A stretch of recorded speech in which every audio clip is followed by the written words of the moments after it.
प्राचीन भारत विश्व व्यापार का सबसे बड़ा केंद्र था।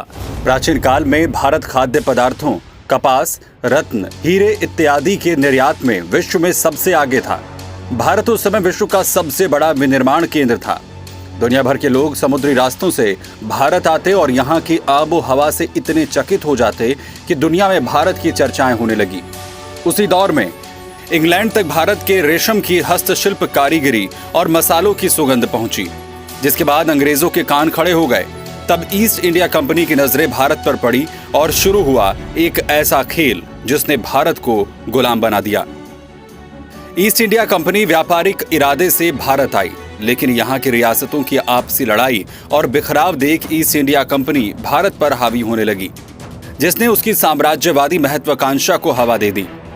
अंग्रेजों ने भारत को गुलाम बनाने का षड्यंत्र रचा और ईस्ट इंडिया कंपनी ने 12 अगस्त 1765 को मुगल बादशाह शाह आलम द्वितीय के साथ एक संधि पर हस्ताक्षर किए, जिसे इलाहाबाद की संधि कहा जाता है।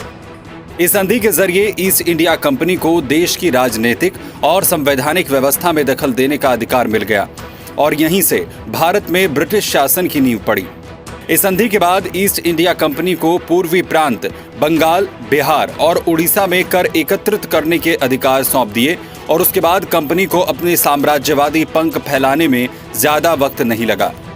12 अगस्त 1765 इलाहाबाद संधि के तहत भारत में ब्रिटिश ईस्ट इंडिया कंपनी के शासन की नींव पड़ी और देश में गुलामी का अंधेरा फैलने लगा और भारत अंग्रेजों के षड्यंत्र और दमनकारी नीतियों के बीच गुलाम होता चला गया। ईस्ट इंडिया कंपनी की शुरुआत समंदर के जरिए माल ब्रिटेन तक लाने के लिए की गई थी। उस समय ईस्ट इंडिया कंपनी ने अपने कदम भारत में रखे और यहाँ पर अपना व्यापार शुरू किया। उन्होंने भारत से चाय, मसाले और कई ऐसी चीजों का सौदा किया जो यूरोपीय देशों में मौजूद नहीं थी। ईस्ट इंडिया कंपनी ने दुनिया भर के 50% व्यापार पर अपना कब्जा कर लिया और ये कंपनी ब्रिटिश हुकूमत की जान बन गई।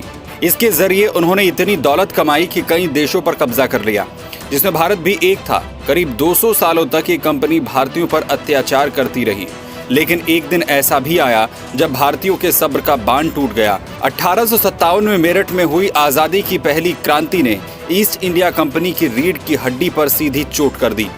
ईस्ट इंडिया कंपनी का कारोबार रातों रात आसमान से जमीन पर आ गया। उसके बाद भारत में आजादी के दीवानों ने अंग्रेजों की नींदें उड़ा दी और अंग्रेज भारत छोड़ भागने पर मजबूर हो गए। आज खुशी की बात यह है कि जिस ईस्ट इंडिया कंपनी का नाम इतिहास के पन्नों में काली शाही से लिखा गया हो, जिसके खिलाफ भारतीय क्रांतिकारियों ने आजादी की लड़ाई का बिगुल बजाया था, आज वही ईस्ट इंडिया कंपनी एक भारतीय कारोबारी संजीव मेहता के हाथों में आ गई है। संजीव मेहता ने ईस्ट इंडिया कंपनी को खरीदकर हिंदुस्तानियों के दिल को जीत लिया, दुनिया को दिखा दिया कि भारतीय अपना हिसाब सूद समेत वसूलते हैं।